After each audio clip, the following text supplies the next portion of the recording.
آئیے محترم دوستوں، فورٹ ولیم کالج کی ادبی خدمات بہت مشہور و معروف کالج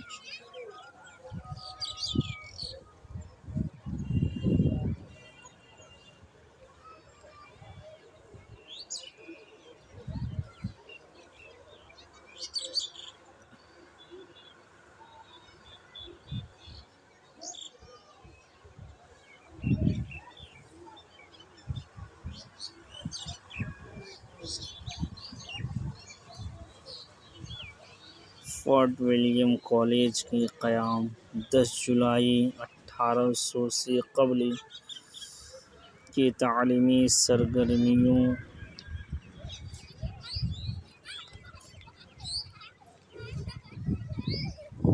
ایسٹ انڈیا کمپنی اور عیسائی مشنریوں کی کاوشیں بڑی اہمیت کی حامل ہیں۔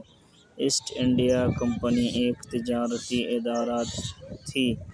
اس کا پہلا جہاز 1601 میں ہندوستان آیا تھا۔ اپنے ابتدائی دور میں کمپنی نے قدرتی طور سے تجارت کے فروغ کی جانب زیادہ توجہ کی۔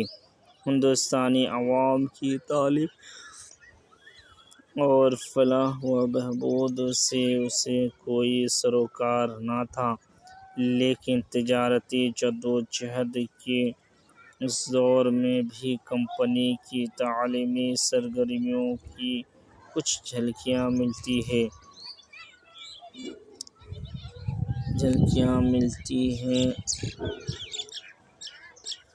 یہ سرگرمیاں کمپنی کے زیر اقتدار علاقہ میں تبلیغ مذہب اور اس کے متعلق تعلیم تک محدود تھیں۔ اس دور میں تبلیغ مذہب اور عیسائیت کی تعلیمی کاوشوں ہی کو ہندوستانی عوام کی تعلیم سے تعبیر کیا گیا۔ اس عہد میں ہندوستان کی تیزی سے بدلتی ہوئی سیاسی صورتحال نے ایسٹ انڈیا کمپنی کے ارباب وقت کے حوصلے بلند کر دیے۔ 1707 میں اورنگزیب کے انتقال کے بعد مغلیہ سلطنت کا زوال شروع ہو گیا اور ملک میں ہر طرف نراج اور بدامنی پھیل گئی۔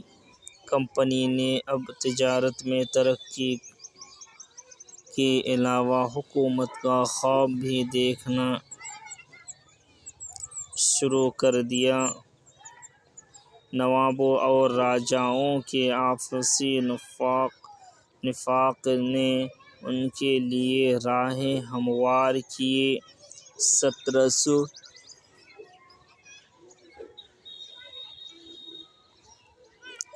1757 میں پلاسی کی جنگ میں کلائیو نے فتح حاصل کر کے انگریزوں کے قدم بنگال میں مضبوط کر دیے۔ اس کے بعد تقریباً نصف صدی تک وہ سیاسی اور فوجی سطح پر حکومت کی بنیادیں مستحکم کرتے رہے۔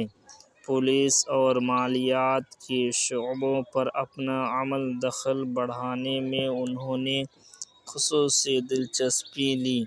مقامی نواب بس نام ہی کے نواب رہ گئے۔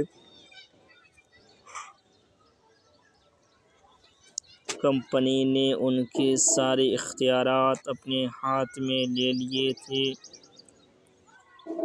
اس بات کی توثیق اس مراسلے سے ہوتی ہے جو 6 اگست 1772 کو بورڈ آف ڈائریکٹرز نے ہیٹنگر کو لکھا تھا۔ اس مراسلے میں یہ وضاحت کی گئی تھی کہ کمپنی کی خواہش ہے کہ کمپنی کے ملازمین کے ذریعے مال گزاری کے سارے انتظام پر تصرف حاصل کر لیا جائے۔ یوں پورا سول ایڈمنسٹریشن کمپنی کے زیر اختیار آ گیا۔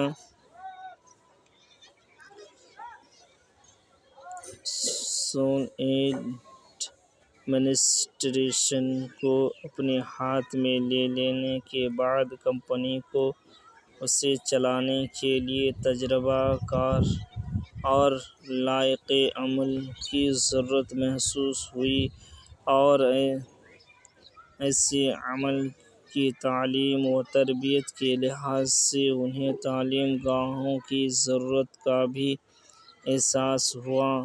کمپنی کے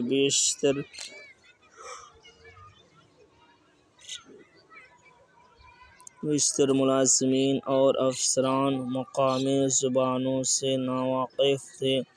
انہیں مقامی زبانوں کی تعلیم دینا بھی ضروری تھا۔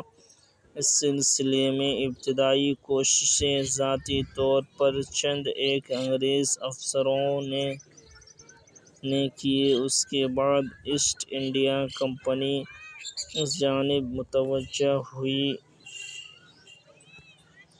کمپنی کی ابتدائی کاوشوں میں مدارس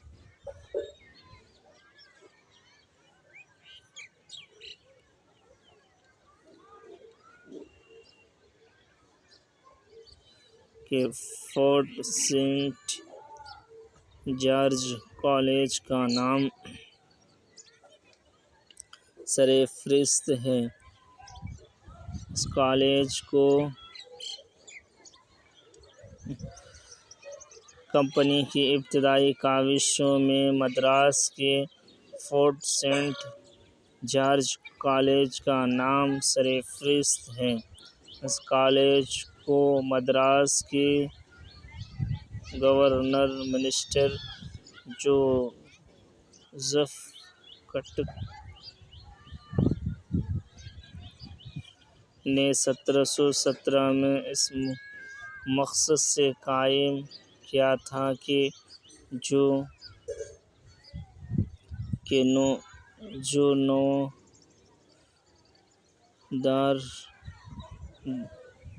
رائٹرز انگلینڈ سے ہندوستان آتے ہیں انہیں ہندوستان کی زبان اور تہذیب و تمدن سے واقف کرایا جائے۔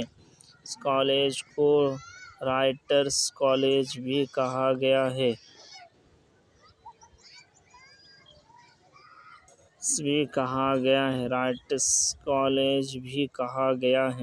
یہ کالج ایک عرصے تک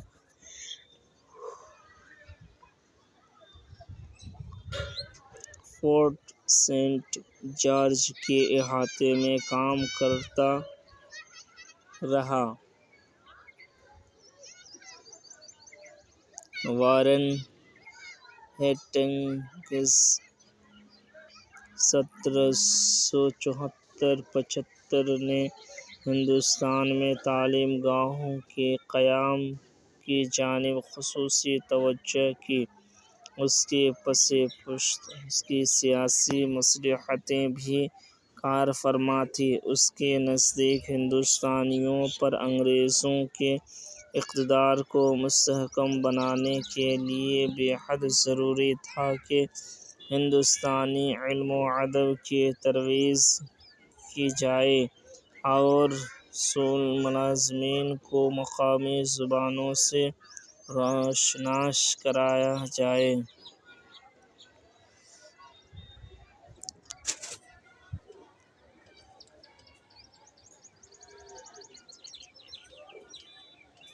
ہیسٹنگز خود بھی مشرقی زبان سے واقف تھا۔ اس نے حکومت کی ضرورتوں سے قطع نظر معزز ہندوؤں اور مسلمانوں سے قربت حاصل کرنے کے لیے بھی یہ زبانیں سیکھی تھیں۔ اس کی پالیسی کے نتیجے میں کلکتہ مدرسہ کا قیام عمل میں آیا۔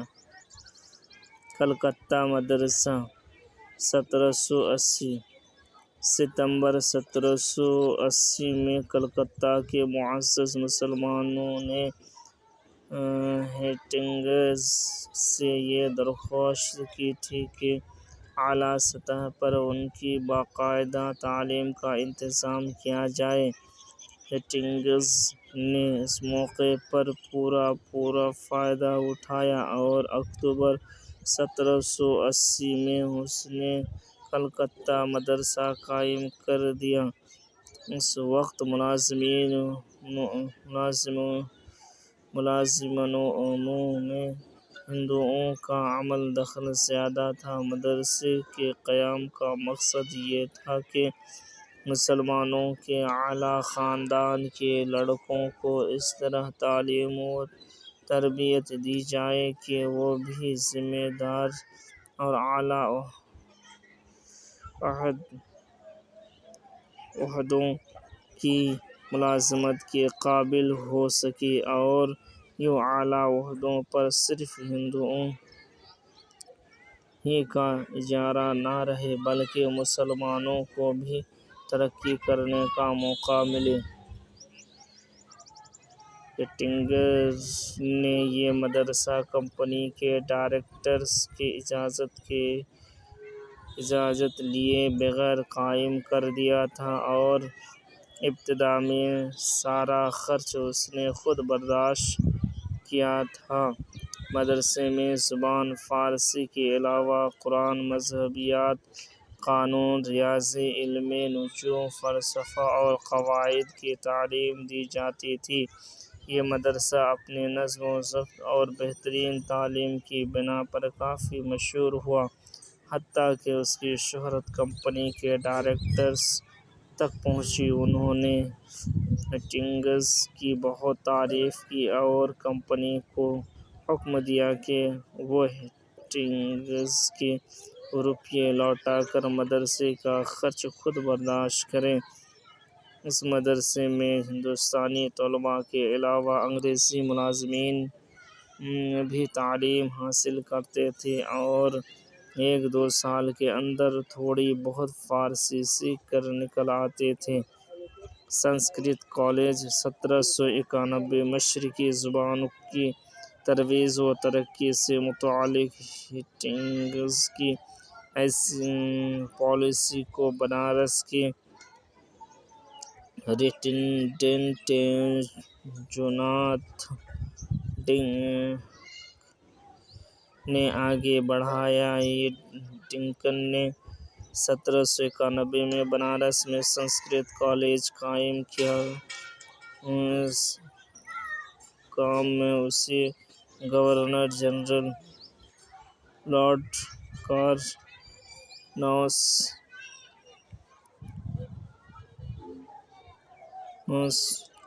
1786-92 کا بھی تعاون حاصل تھا۔ اس کالج کا مقصد جہاں اہل ہنود کے قانون، مذہب و ادب کا تحفظ اور نشو و نما تھا، وہیں ہندوؤں کو اس قابل بنانا تھا کہ وہ انگریز جزوں کے ماتحت رہ کر انہیں معاملات سلجھانے اور نمٹانے میں مدد دے سکیں۔ اس کالج کو ڈنکن نے ایک ایسی عوامی دانشگاہ قرار دیا تھا کہ جس کے دروازے سب کے لیے یکساں طور پر کھلے تھے، اور جو ہندوؤں کے سامنے تحقیق اور تعلیم کے لیے زادِ پیش کرتی تھی۔ کچھ دن بعد کمپنی نے ان دونوں تعلیم گاہوں کو اپنے زیر انتظام لے لیا اور ان کو مالی امداد بھی دی۔ یوں ایک طرف سے کمپنی نے اپنے افسران کو مشرقی زبان کی ترقی کے لیے مناسب اقدامات کرنے کی اجازت دے دی، ورنہ حقیقت تو یہ ہے کہ ان دونوں درسگاہوں اور ہندوستان میں تعلیم کی ترویج و ترقی سے کمپنی کو کوئی دلچسپی نہیں تھی۔ اسے تو نظام حکومت چلانے کے لیے ججوں اور مجسٹریٹ کو ہندو و مسلم قوانین سے واقف کرانے کے لیے ایسے لوگوں کی ضرورت تھی جو ان کی رہنمائی کر سکیں تاکہ انہیں فرائض منصبی کی ادائیگی میں دشواریوں کا سامنا نہ کرنا پڑے اور ملک کا انتظام بھی اچھی طرح چلتا رہے۔ کمپنی کی اس پالیسی نے اسے دوہرے فائدے سے ہمکنار کیا۔ اول تو اسے ہندو اور مسلم دونوں قوموں سے اعلیٰ خاندان کے تربیت یافتہ ملازم مل گئے۔ دوم ان قوموں کا تعاون اور خوشنودی بھی حاصل ہوئی۔ اس صورتحال نے انگریزی حکومت کو ہندوستان میں اپنے پیر جمانے میں تقویت پہنچائی۔ ایسٹ انڈیا کمپنی نے تعلیم کے سلسلے میں جتنے رخ اختیار کیے، ان سے قطع نظر اس میدان میں عیسائی مشنریاں بھی سرگرم کار تھیں۔ ان کا واحد مقصد عیسائیت کی تبلیغ تھا۔ یوں تو اسکول قائم کرکے عوام کو تعلیم سے روشناس کرانا ان کے مقاصد میں شامل نہیں تھا، لیکن مشنریوں کے قبل کے تجربات نے انہیں اسکولوں کے قیام پر مجبور کیا۔ ان اسکولوں کے ذریعے وہ تعلیم کے علاوہ عوام کے ذہن و دماغ کی تربیت کر سکتے تھے، عوام میں اپنے اثر کو فروغ دے سکتے تھے۔ اس کے علاوہ تبلیغ کا کام بھی جاری رہ سکتا تھا۔ ابتدا میں ان مشنریوں کے ساتھ کمپنی کا رویہ ہمدردانہ رہا، لیکن جلد ہی وہ ان کی مخالفت ہو گئی، کیونکہ عوام کے مذہبی عقائد میں دخل اندازی انہیں مشتعل کر سکتی تھی، اور یہ بات کمپنی کے حق میں مضر ثابت ہوئی۔ گورنر جنرل لارڈ کارنوالیس تو مشنریوں کا سخت مخالف تھا، لیکن 18ویں صدی کا اختتام اور 19ویں صدی کا آغاز عیسائی مشنریوں کے لیے سازگار ثابت ہوا۔ ملک کے مختلف حصوں میں جنگ کے شعلے بھڑک رہے تھے، عوام عدم تحفظ کا شکار تھے۔ اس صورتحال نے مشنریوں کے فروغ کے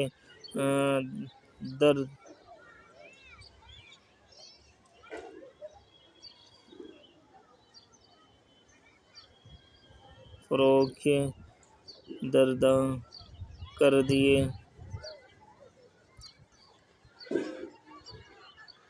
انہوں نے اس موقع پر پورا فائدہ اٹھایا۔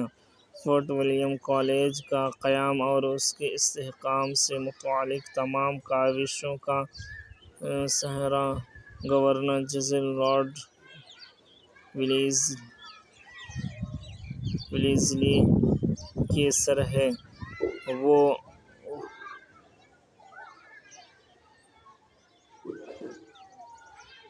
1898 میں گورنر جنرل ہوا اور 1798 میں گورنر جنرل ہوا اور 1805 تک اپنے عہدے پر قائم رہا۔ گورنر جنرل ویلزلی کا عہد آتے آتے مغلیہ سلطنت کے انحطاط کے ساتھ ساتھ فارسی کا بھی زوال ہو رہا تھا۔ ویلزلی نے ہندوستان کی سرزمین پر قدم رکھتے ہی مقامی حکمرانوں کو مغلوب کرنے کی تدبیریں شروع کر دیں اور خوش قسمتی سے اسے ہر سیاسی محاذ پر فتح حاصل ہو گئی اور یوں جنوبی ہندوستان سے لے کر شمالی ہندوستان میں لکھنؤ کے نواب وزیر تک کو اس نے اپنی پالیسیوں کے دام میں اسیر کر لیا۔ ان علاقوں میں ہندوستانی زبان بولی اور سمجھی جاتی تھی۔ اس کے بعد ویلسلی نے محسوس کیا کہ اتنے وسیع علاقے پر قبضہ کر لینا ہی کافی نہیں ہے، بلکہ اسے منظم رکھنے اور حکومت کرنے کے لیے ضروری ہے کہ حکمران طبقہ یہاں کی زبان اور تہذیب سے بخوبی واقف ہو۔ اسی نکتے نے اس پر مشرقی زبان کی اہمیت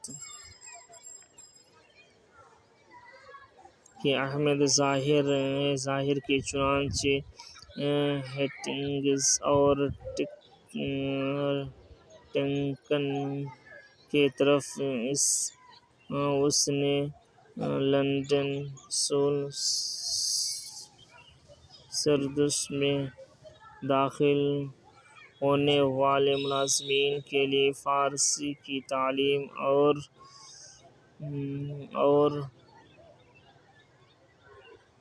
پردازانہ کے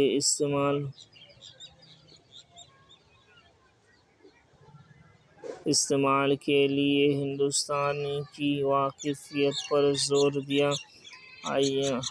ان ایام میں صورتحال یہ تھی کہ فارسی عوامی زندگی سے خواہ کتنی ہی دور کیوں نہ ہو گئی ہو، لیکن دفتروں اور عدالتوں میں ان کی علمبرداری پھر بھی قائم تھی۔ مغلیہ سلطنت میں نظام سلطنت اور قوانین کا ذریعہ فارسی ہی تھی۔ سول ملازمین کو مذکورہ دونوں زبانوں سے واقف کرانے کے لیے ویلسلی نے باقاعدہ تعلیمی سلسلہ شروع کیا تاکہ نظام سلطنت عمدہ طور سے چلایا جا سکے اور برٹش حکومت کو مستحکم کیا جا سکے۔ اس خیال کے پیش نظر اس نے پہلا قدم اٹھایا اور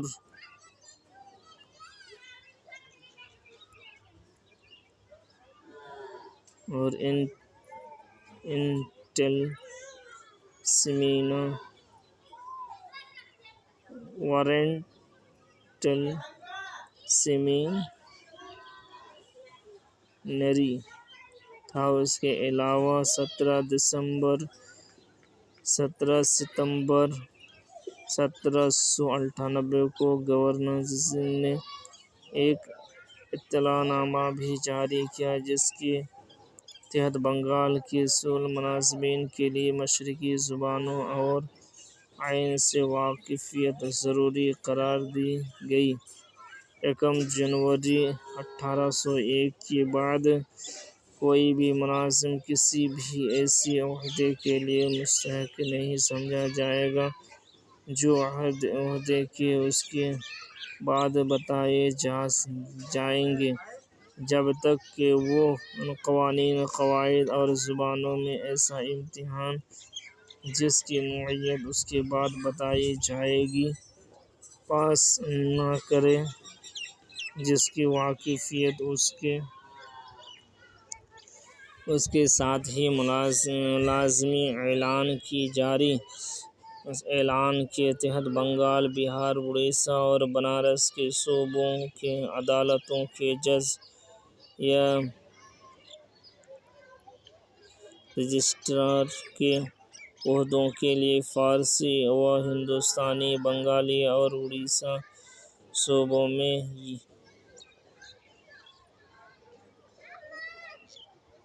وچونگی کے محکمات کے محصلوں کے لیے تیز تجارتی ریزیڈنٹ اور نمک کے ٹھیکیداروں کے لیے بنگال اور بہار اور بنارس کے صوبوں کے مال و چنگی کے محکموں کے محصلوں نیز تجارتی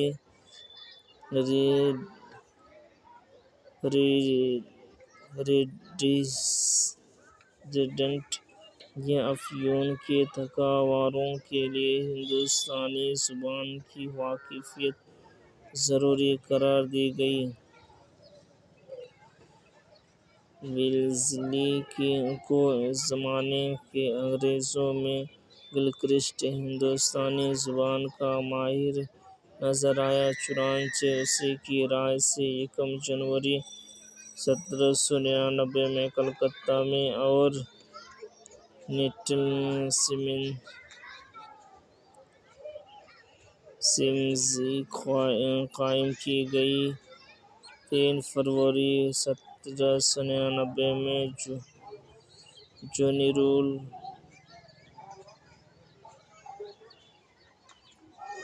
جونیئر اسکول ملازمین کو یہ حکم دیا گیا کہ اور لٹل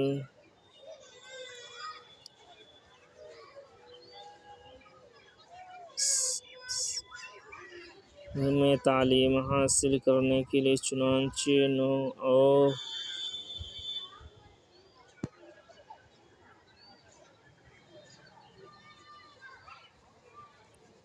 اور ملازمین 1 سال اس ادارے کے دیگر مراحل اس کے قیام سے قبل ہی طے کر گئے تھے۔